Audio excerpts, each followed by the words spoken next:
Ticket के अलावा और भी कई रीज़न हैं।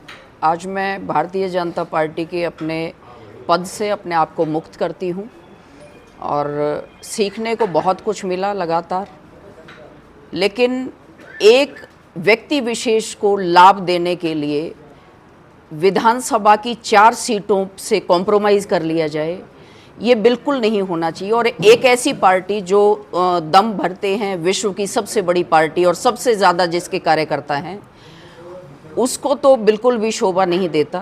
4 सीट और उसके बावजूद भी पार्टी किसी भी सीट पर नहीं जीत रही।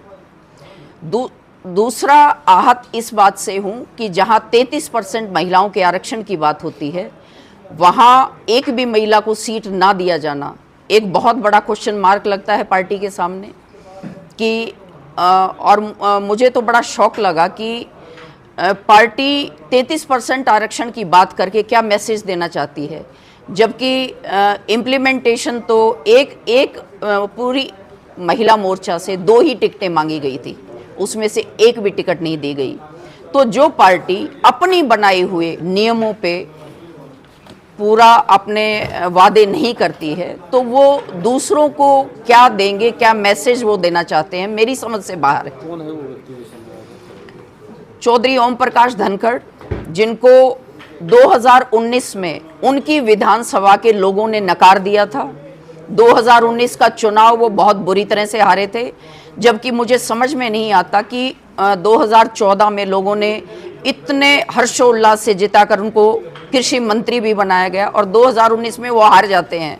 तो मुझे एक प्रश्न चिन्ह लगता है कि वो कैसे व्यक्ति रहे होंगे।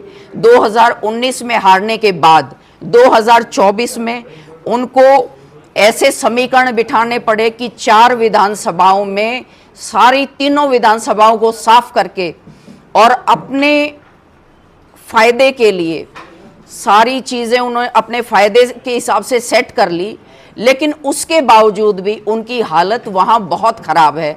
मुझे तो कहना तो ये चाहिए कि इतना होने के बाद 4 विधानसभाओं में से एक विधानसभा में उनके हिसाब से सारी चीज़ें हुई और उसके बावजूद भी अगर वो हार जाते हैं तो कहाँ जाके मुंह छुपाएंगे। मेरी समझ में ये नहीं आता कि उनको तो मुंह छुपाने के लिए जगह नहीं मिलनी चाहिए और वो कहते हैं अपने आप को नेता हैं।